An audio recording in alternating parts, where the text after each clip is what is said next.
We finally have the official bracket for the 2026 NCAA Tournament, so I'm going to be reacting to the bracket and making my initial predictions for March Madness. But before we get into it, make sure to join my bracket challenge at the link in the description. And as always, if you enjoy the content, don't forget to drop a like on the video and subscribe to the channel. But now, let's jump into it. So we're going to start off in the East region where we see Duke as the #1 overall seed in the 2026 NCAA Tournament. And what might have been the most surprising thing to me in the bracket reveal is the fact that Duke might have the toughest region and they're the #1 overall seed, but their first matchup is going up against Siena as the 16 seed, and no surprise here, I'm going to have the Duke Blue Devils winning this one. I don't think it's going to be close. Duke proved that they could beat teams even with the injuries that they're currently facing in the ACC tournament, and I got Duke advancing. Then we have an 8-9 matchup with Ohio State taking on TCU, and this is probably one of the toughest matchups for me. Ohio State playing really well recently. Bruce Thornton's going to make his first ever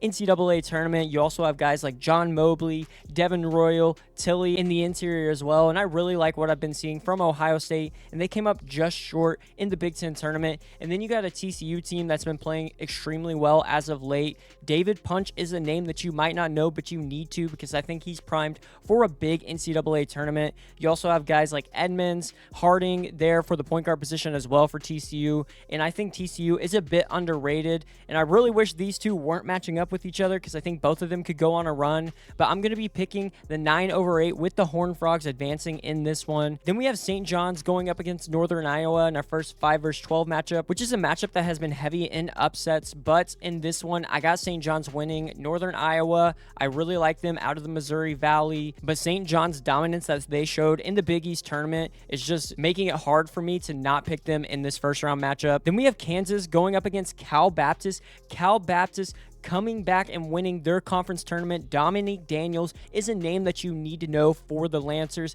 He had an incredible performance in their finals matchup in the conference tournament, but going up against a Kansas team that struggled in their last game in the Big 12 tournament. But this team, we know, has been a roller coaster all season long. Darren Peterson's healthy and in the lineup. You also have bigs like Flory Badunga and Bryson Tiller that could be huge, as well as Melvin Council. I think the Jayhawks just have too much talent for Cal Baptist, but I wouldn't be surprised if this is closer than people expect. Then in our 6-11 matchup, we got Louisville taking on South Florida, and this is actually where I'm picking my first upset with the South Florida Bulls getting the win over Louisville and advancing to the second round. Wes Ennis and Joseph Pinion are two amazing shooters for the Bulls, and you can't forget Isaiah Nelson, the American Player of the Year for South Florida. This team looked amazing through the entirety of their conference tournament and absolutely dominated the American, and now they're in the tournament, and I think they have a shot at beating a Louisville team where we don't know if Michael Brown Jr. is going to be back, and they struggled a bit in the ACC tournament as well. So I got South Florida advancing. Then Michigan State taking on North Dakota State. I was really surprised by the fact that Michigan State was a 3 seed and not a 2 seed. I honestly thought they would be up on the 2 line, but going up against a North Dakota State team that obviously was the auto bid in their conference, and I think the Spartans are playing too well right now. I know they didn't make the biggest impression in the Big Ten tournament, but I got Michigan State advancing in this one, and they'll be going up against either UCLA or UCF, and UCLA right now is a hot pick for a lot of people, not only to win in the first round, but it seems to win in the round of 32 over the likes of UConn. And in this first round matchup against UCF, I think they're going to have a tougher matchup than some people think. Johnny Dawkins has a squad there with the Golden Knights, with Themis Folks and Riley Kugel, and they could get an upset in this 10/7 matchup, but I'm still going with the Bruins. Donovan Dent has been playing extremely well as of late. They played good in the Big Ten tournament and just weren't able to pull it out over Purdue in the semifinals, but I still have the Bruins advancing to the round of 32. And then we have UConn going up against Furman, and the Huskies did not look good against St. John's, absolutely got dominated in the Big East championship game, which is giving me a bit of concern going into the NCAA tournament, but I don't think Danny Hurley's losing in the round of 64, so I got the Huskies winning and advancing in this one. Jumping back up to the top of this region where we see Duke as the 1 seed going up against TCU as the 9 seed, and this is going to be a tough matchup for a Duke team that's missing Patrick Ngungba and Caleb Foster. I think Ngungba's going to be back. I don't know if he'll be back for the first or second round, but he's going to be back in the NCAA tournament. It's Caleb Foster, who I'm not sure about, but Caden Boozer showed that he could come in and be the replacement for Caleb Foster while he is out, because he played extremely well in that first half against Virginia in the ACC tournament. And I think Cameron Boozer just proved once again all throughout the ACC tournament, he is just too big and too dominant. And TCU, not really the biggest team. I think Cameron Boozer could give them a lot of trouble, especially if Ngung was back. I think that front court of Duke is going to overpower TCU. So I am going with the Blue Devils, but TCU could be a sneaky upset there. Then we have St. John's going up against Kansas. Rick Pitino and Bill Self matching up in the NCAA tournament. This is going to be an absolutely insane matchup if we get to see it, and I think we do. And right now for St. John's, outside of that loss that they took at UConn near the end of the regular season, the Johnnies have been playing awesome. The only concern I have is obviously that backcourt, but it looks like they're getting enough from the likes of Dylan Darling, Ian Jackson, Oziah Sellers, and Josan Sainon that they can get by with it, and that front court has been dominated with Zuby Ejiofor, Bryce Hopkins, and Dylan Mitchell, who I think is going to be the X factor for this team in the NCAA tournament. And then Kansas, like I mentioned, a bit of a roller coaster. And I think the defensive pressure that we saw St. John's give UConn, they're going to do the same thing against Kansas. And that could give the Jayhawks some troubles. So I'm actually going to be going with St. John's to get the win, and Rick Pitino and the Johnnies to advance to the Sweet 16. Then we got South Florida taking on Michigan State. And I think this is where South Florida's run comes to the end. They're not able to get to the second weekend. I just have too much trust in Jeremy Fears Jr. and this Tom Izzo coach team there for the Michigan State Spartans. I think they were playing amazing basketball to end the regular season, and obviously the Big Ten tournament didn't go as they hoped, but they're getting here into the NCAA tournament, and I believe that they're primed for a big run. So I have the Spartans advancing, and then UCLA taking on UConn. And like I mentioned, this is a matchup that a lot of people are picking the Bruins over UConn, and previously, I probably would have been picking UConn. I was a lot higher on them than most, but I am starting to get nervous with this team, especially in the front court, because obviously you have a guy in Terrace Reed, but then Eric Ryba at times plays well, but the other times he's really inconsistent, and I just think they're really light on the front court in this team, and a team like UCLA could take advantage of that with an Eric Daly Jr., a Tyler Bilodeau, and a couple of others. So I'm going to be picking the upset as well. UCLA as the 7 seed beats UConn and advances to the second weekend to take Michigan State. Jumping back to the top of our Sweet 16, we got Duke and St. John's, and this would be an amazing matchup. I'm really interested to see how Duke handles the pressure that St. John's gives, especially if they go full court like they did on UConn, but I think the Duke guards, even without Caleb Foster, are going to be able to handle it. That's one thing Caden Boozer proved that he could do, is he can handle the ball and he can get it to the right players. And just like Duke did against Virginia, where they brought Cameron Boozer out and made some of the bigs guard him from the perimeter, I think they would do the same against St. John's, and I'm interested to see how guys like Zuby Ejiofor and Dylan Mitchell will be able to match up with that. And then the other pieces for Duke have been playing extremely well. Dame Sarr is hitting threes. Isaiah Evans is scoring at a really high level right now. Darren Harris, Nicholas Aminia, both are giving really good minutes. I think even with these injuries, Duke is still too deep, so I have the Blue Devils getting the narrow win over St. John's in that one. I think the three-point shooting for the Johnnies could really hurt them in that matchup as well. And then UCLA as a 7 seed going up against Michigan State as the 3 seed, and these were teams that faced off in the Big Ten tournament, and it was UCLA that knocked Michigan State out of the Big Ten tournament early on. But if this happened again, I think Michigan State is going to get their revenge, and they're going to advance to the Elite Eight, where they'll face Duke. And we already saw this matchup once before when Duke went on the road and was able to get the win, but that was with Caleb Foster and Patrick Ngungba in the lineup. If this were to happen again, it's going to be on a neutral site, but I still think Duke, even with the injuries, are going to be able to pick up the win.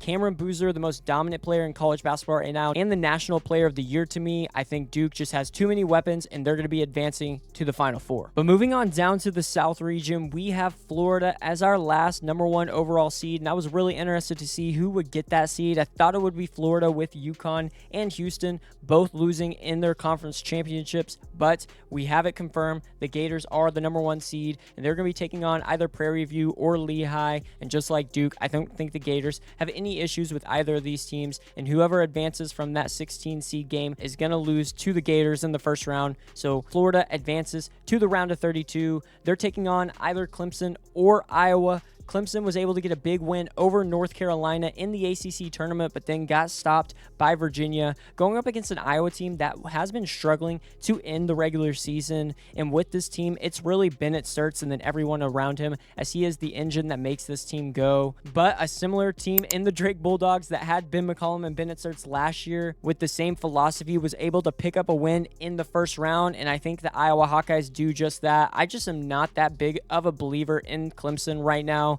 and I think Iowa has the best player in the game with Bennett Sturts, and I think he'd be able to carry the Hawkeyes to the win. Then we have Vanderbilt going up against McNeese. McNeese, one of the teams that I was eyeing for an upset pick, but this Vanderbilt team right now is playing way too good. They just beat Florida in the SEC semifinals, then obviously lost to the Arkansas in the conference championship game. But Tyler Tanner, Duke Miles, Tyler Nickel, Devin McLaughlin, Jalen Washington, this whole team, it just has so many weapons and so many different guys that they can go to, and I like Vanderbilt to get the win over McNeese. Then you got Nebraska taking on Troy, and this is going to be a tough draw for the Cornhuskers, who are trying to win their first ever NCAA tournament game, but I do think Fred Hoiberg and the group gets it done. Price, Sanford, Rink Mass have been awesome for the Cornhuskers so far. I also think Sam Hoiberg is going to be the X factor for this team when it comes to the NCAA tournament, but I think they have enough to get past Troy and not get upset in the first round and get their first ever tournament win and move on to the second round. Then we have North Carolina going up against VCU. North Carolina getting a 6th seed. Caleb Wilson obviously not with the team. He is injured and will not be playing in the NCAA tournament, going up against a VCU team that just won the A-10 championship over Dayton. And the selection committee confirmed that VCU needed to get that win in order to get into the field, and obviously they're an 11 seed, so that was a big win by VCU. But I actually like the Rams in this matchup against North Carolina. North Carolina went out early in the ACC tournament, and VCU obviously has some momentum winning the A-10 tournament. And without Caleb Wilson, this North Carolina team I think is really susceptible to getting upset, and I think it happens in the first round. Then we have Illinois going up against Penn, and if you didn't watch the Ivy League championship game with how Penn was able to upset Yale, it was absolutely insane. TJ Power went off for the Quakers and was able to hit back-to-back threes in the final seconds of the game to tie it and go to overtime, where Penn was able to pick up the win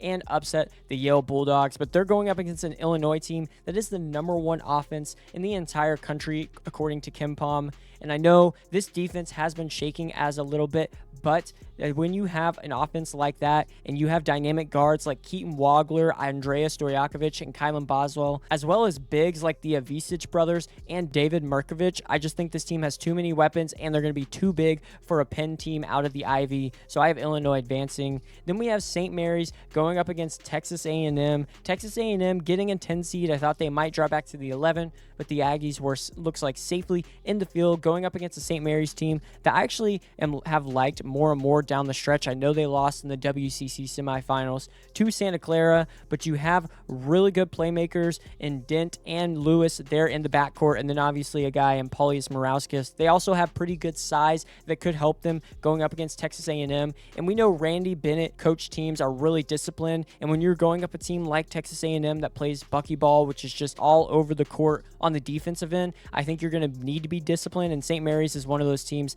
that I think is not going to have that much issues with the pressure that Texas A&M brings. So I like St. Mary's to get the win there. And then Houston taking on Idaho. Idaho has some intriguing pieces on their roster, and this Houston team obviously just lost in the Big 12 championship game, but they went to the end with Arizona, and they weren't even playing their best game. Kingston Flemings did not have a great game for them, and JoJo Tugler was their leading scorer. So I do think if they would have played better, they actually might have won that game, but obviously in a 2-versus-15 matchup, I'm not picking against Kelvin Sampson. Houston's getting the win and advancing to the second round.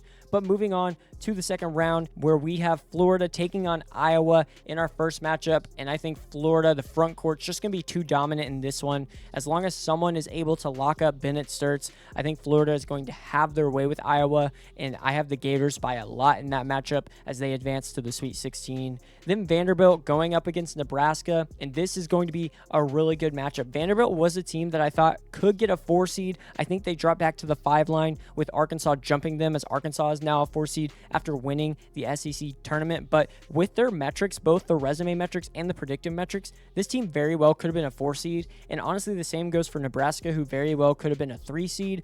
But nevertheless, we got a 5 versus 4 matchup with Vanderbilt and Nebraska. And right now, in my initial thoughts, I'm leaning Vanderbilt with just the trend of how they've been playing and how they got to the SEC final. Also, I trust the backcourt of Vanderbilt a little more with Tyler Tanner and Duke Miles, although Sam Hoiberg and Price Samfort are definitely a really good backcourt in their own. Rink mass could be a very big factor for the Cornhuskers in this one, but Vanderbilt was able to somewhat shut down the Florida front court in their matchup in the SEC semifinals, so they might be able to do the same with him. So I got Vanderbilt advancing, where we would have a rematch in the Sweet 16 of what we saw in the SEC semifinals. Then VCU going up against Illinois, and don't sleep on the Rams. They are a sneaky team that could make it to the Sweet 16, but I think Illinois, the offensive firepower that they have, and also just the size that they bring, I think it's going to be a little too much, but I do think that's a really close game between the two. But I got the Illini advancing, and then St. Mary's going up against Houston.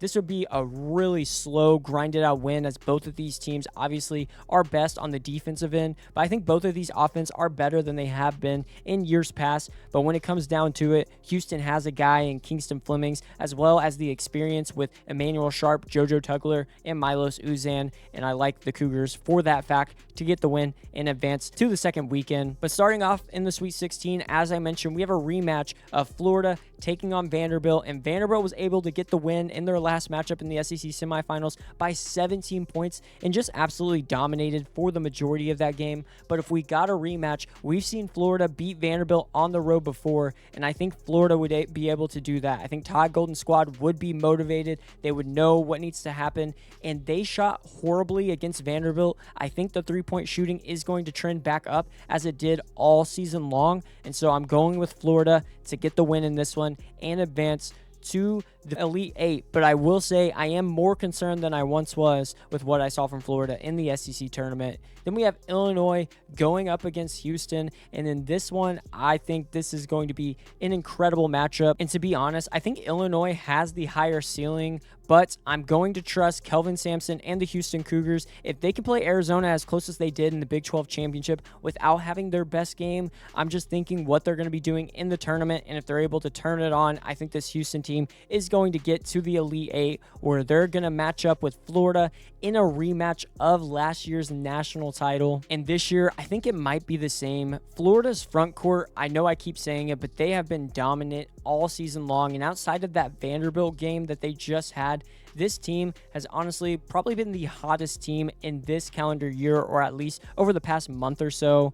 And with the guards, I just believe that they're going to play better than what they did in the SEC tournament, and they're going to hit more shots. And ultimately, the size that they had could slow down this Houston team a bit on the interior. So I'm going to be picking the Florida Gators to win and advance to the Final Four. But jumping on over to the Midwest region, we have Michigan as our #1 overall seed. And Michigan, though, took the loss in the Big Ten tournament to Purdue, so they dropped back from the 2nd overall 1 seed to the 3rd overall 1 seed. But in this matchup, they have the winner of UMBC or Howard, and just like the others, I got Michigan winning that one. I don't think they have any trouble, and they're able to get there. Then we have Georgia going up against the St. Louis team that lost to Dayton in the A10 semifinals, although it was a controversial result. But going up against a Georgia team who has an electric offense there for the Bulldogs with Blue Kane and Jeremiah Wilkinson. St. Louis, I think they have been trending down a bit, so their stock is down, but I do still trust Josh Schertz and this Billiken squad, and I think they still are primed to make some noise in March Madness, so I do have them winning this one. Then we have Texas Tech going up against Akron, and Texas Tech got absolutely dominated by Iowa State in the Big 12 tournament, and the loss of JT Toppin is looking like it's really hurting this team now. Going up against an Akron team that just came off of winning the MAC championship, you've got a guy in Tavari Johnson, Amani Lyles, Shama Scott, who hit that game-winning 3 to win the MAC championship. This Akron team, I think, is loaded, and one of the teams I've been eyeing and saying could be an upset pick, and I actually think this could be one where they do get the win, because you have in Texas Tech, obviously, Christian Anderson, but the no JT Toppin is really going to help Akron when it comes to the interior. And then other guys for Texas Tech like Donovan Atwell, Lawam Watts, and others are going to have to step up, but if they don't, this Akron team is going to win this game. So I'm going to be picking the upset, and I got the Zips winning and advancing to the round of 32. Then we have Alabama going against Hofstra. Hofstra, I think, is a sleeper upset pick, but right now, I'm still on Alabama. I think that offense could be too much. And if you just get just enough on the defensive end, then you're going to be fine. So I'm picking LeBaron Philon and the Crimson Tide to get the win and advance in this one. Then we have Tennessee as a 6 seed going up against Miami, Ohio, or SMU. So Miami, Ohio makes it into the tournament, but is ending up in the first 4. And actually, the selection committee mentioned that they weren't even the last team in, but then after scrubbing and doing some of their seeding, they put Miami, Ohio in the first 4, where they're going up against SMU that has guards like Boopy Miller, Jerome Pierre, and getting some injured players back. I think the Mustangs end up beating Miami, Ohio in that one, unfortunately, but I do have SMU winning that one. And then going up against Tennessee, I think this would be a tough matchup. Tennessee played Vanderbilt really well. You got Jacoby Gillespie, Nate Ament, Felix Okpara, and others, so I still like Tennessee to get the win in that one.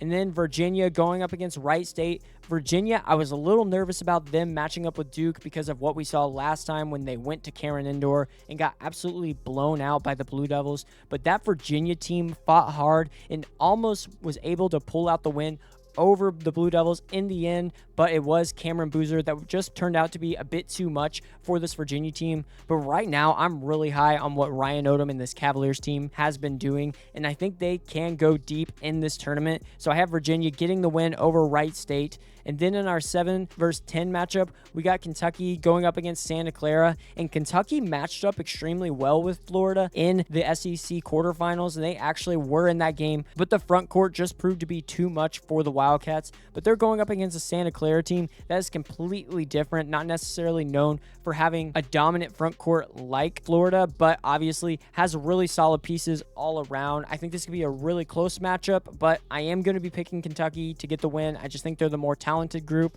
and I think Mark Pope's squad at least gets to the second round. Then we have Iowa State going up against Tennessee State. Tennessee State, coached by former Duke Blue Devil Nolan Smith, but obviously the 15 seed not going to get the upset against Iowa State. I think Iowa State has been playing really well also, and we're a Jaden Bradley miss away from beating Arizona in the Big 12 semis, so give me the Cyclones to advance. And then starting off at the top of the round of 32 for the Midwest region, we got Michigan going up against St. Louis, and although I like this St. Louis team, I think this Michigan front court would be just too dominant and able to do whatever they want on the St. Louis. The St. Louis obviously has a guy like Robbie Avila there in the front court, but they don't have anyone that's going to be able to match up against Ade Mara, maybe even Morez Johnson Jr., and then Jaxa Lindenborg. We know what that guy can do. So I got Dusty May and the Wolverines getting to the second weekend, and then Alabama going up against Akron, and this definitely could be a game where Akron is able to get another win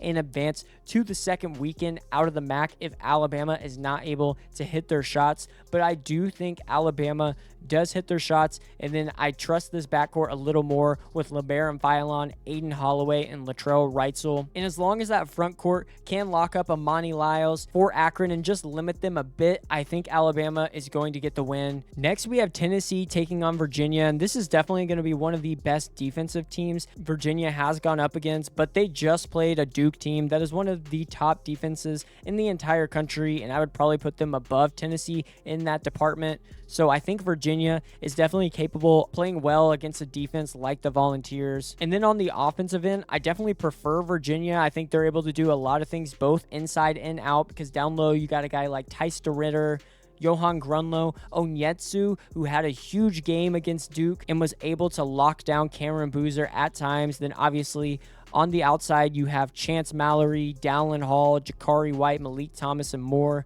Virginia just has a lot of depth and with a lot of different guys that can do some really good things. So I got the Cavaliers advancing in this one. And then Kentucky going up against Iowa State. I think Kentucky narrowly gets by in their first matchup. So in this second matchup, going up against an Iowa State team that I think is actually trending back in the right direction after slowing down there at the end of the season, I have to go with the Cyclones to get the win over the Wildcats and advance. So in this region so far, it's all chalk. I got 1, 2, 3, and 4. But in our first matchup of the Elite Eight, it's Michigan going up against Alabama. And Alabama, if this team gets hot and they're shooting it well from 3, I definitely think they have what it takes to win the game, especially with the injury to LJ Kaysen. I've been saying this recently, but I think the injury to LJ Kaysen is really going to affect Michigan, and that could be the reason that this team doesn't make it to a Final Four or doesn't win a national championship.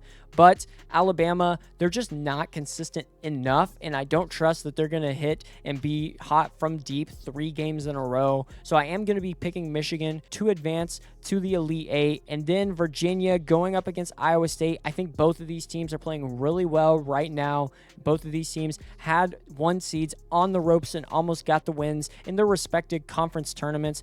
But I am going to be picking Virginia to get the win over Iowa State as the 3 seed. I think Ryan Odom's team is a dark horse to make the Final Four, and if they got matched up with Iowa State, I think they have the front court that can line up with them, and I think they have the back court that can line up with them as well, and I trust in their offense just a bit more. So give me the Cavaliers over the Cyclones. And then in our Elite Eight matchup where we see Michigan going up against Virginia, we saw Virginia obviously play Duke really close in the ACC tournament, and Duke was able to get the win over Michigan. So if this matchup were to happen, I think Virginia definitely has a shot. But Virginia was playing a hurt Duke team with no Patrick Ngungba and Caleb Foster, and Michigan was obviously playing that Duke team at full health, and I think that could be the difference. So I still have Michigan winning in this region and advancing to the Final Four. Now moving on to our last region where we see the Arizona Wildcats as the 1 seed in the West, and they are the 2nd overall number 1 seed in the entire tournament.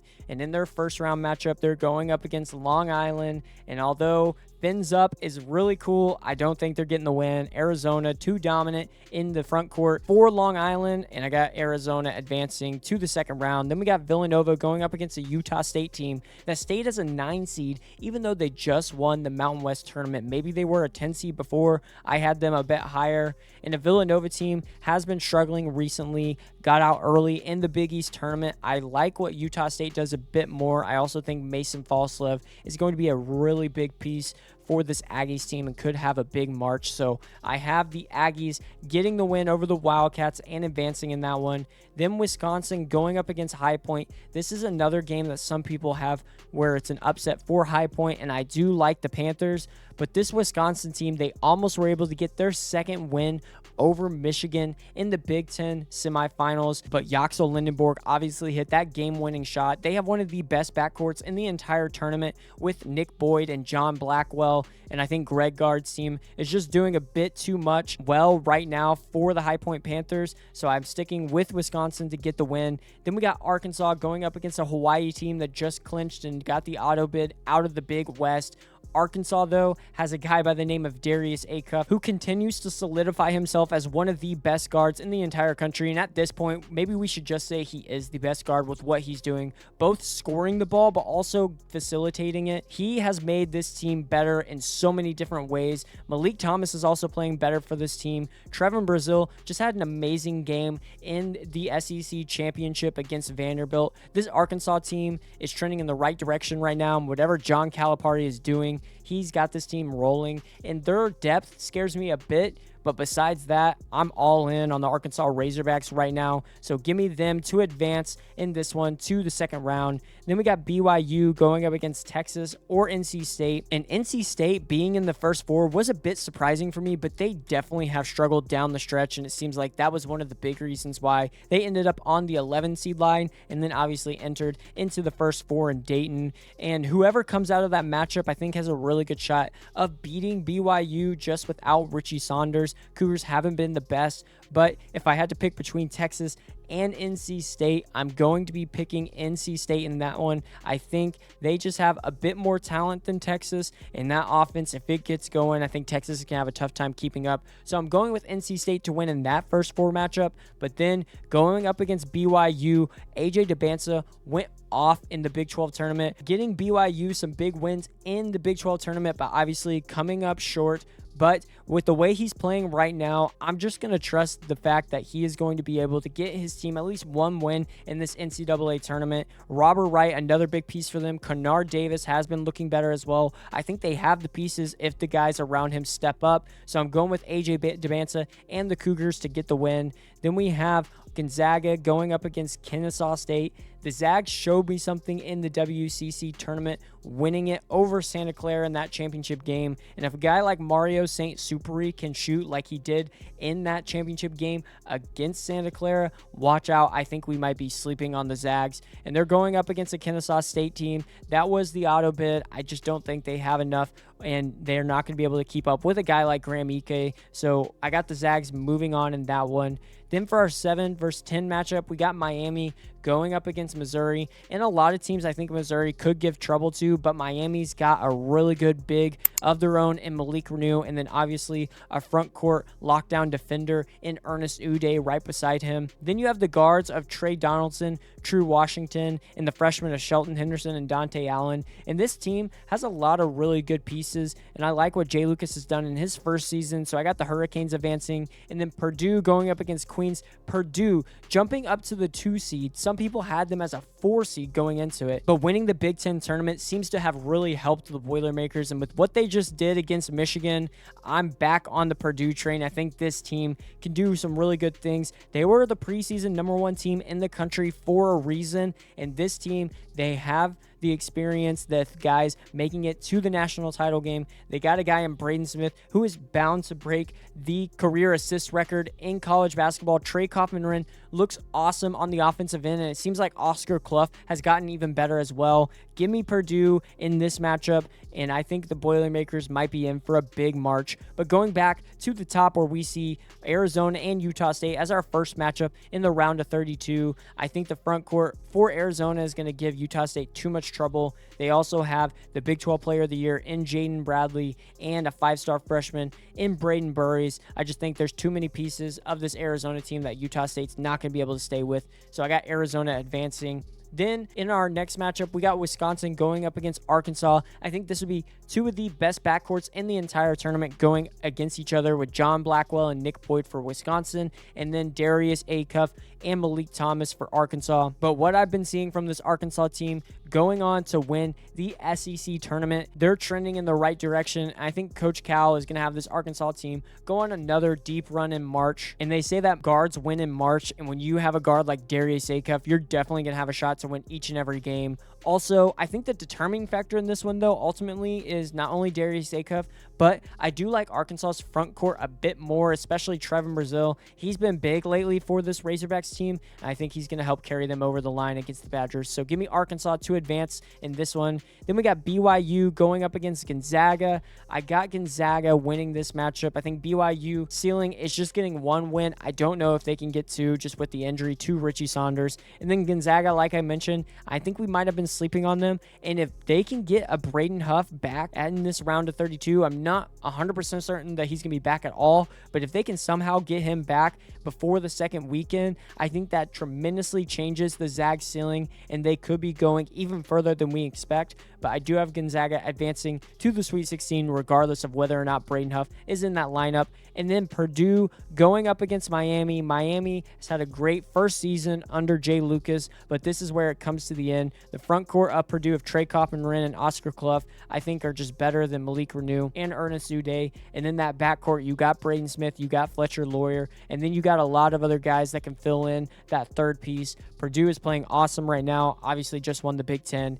and they're going to the second weekend. But jumping back to the top of the bracket where we see Arizona and Arkansas as our first Sweet 16 matchup in the West region. And I don't think this is straightforward as some of the others. I think Arizona might have the second toughest region, especially with the way that Arkansas is playing right now. And this team, I think, has a shot to win against Arizona. The best guard in this matchup is Darius Acuff. I know that Jaden Bradley's there. I know that Braden Burries is also a 5-star, but Darius Acuff is the best guard in this one. And then with the front court playing better and better for the Razorbacks, I think they have a shot to slow down this Arizona team, especially if they can get some of these guys in foul trouble. So I'm going to be picking the upset. Give me Arkansas to win over Arizona in the Sweet 16 and advance to the Elite Eight, where they're going up against either Gonzaga or Purdue. And I think this might be where Gonzaga's run comes to the end, just with the way that Purdue is playing. This Purdue team seems like they are built for March with not only their experience, but their ceiling on the offensive end.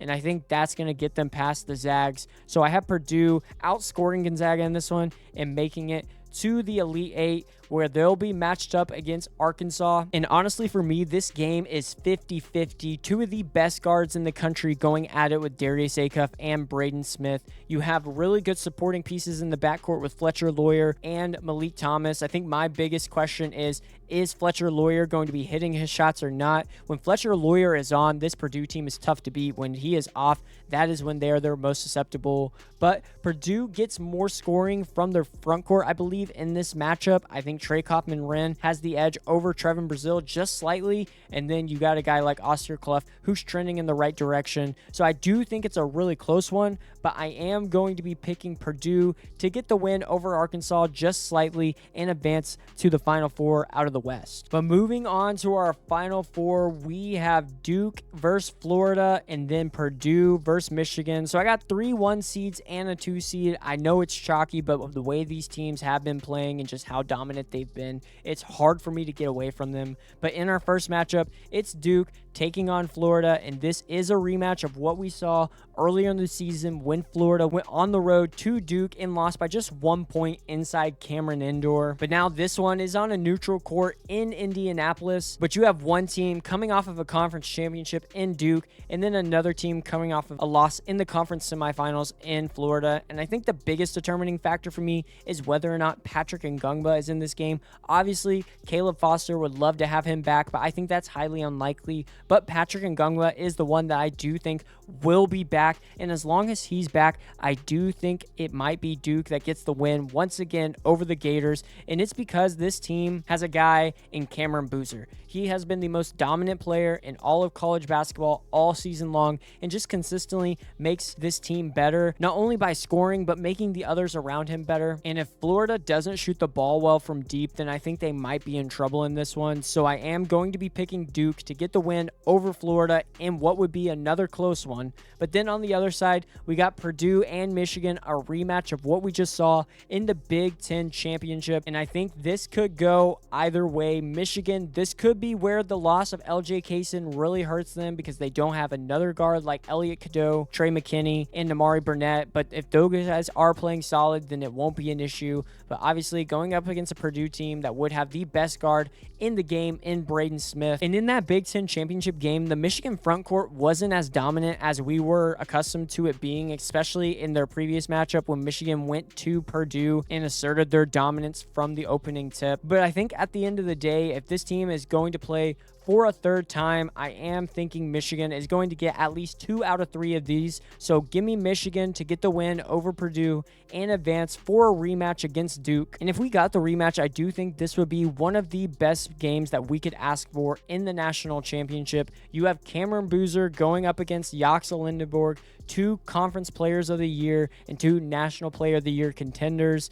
Then obviously 2 teams that have an injury in their backcourt, but then obviously if Patrick Ngungba is back, their both front courts are going to be fully healthy. And I think last season, John Shire's team definitely underperformed, because that team I still believe should have won the national championship. But this season, I think he gets it done, and the Duke Blue Devils are able to get another win over Michigan and win the national championship. But that wraps it up for this one. Let me know your thoughts on my initial predictions, and who do you have in your Final Four as of right now. Also, don't forget to join my bracket challenge. The link is in the description. And if you enjoyed the content, don't forget to drop a like on the video and subscribe to the channel. Thank you so much for watching and all your support, and I'll see you in the next one.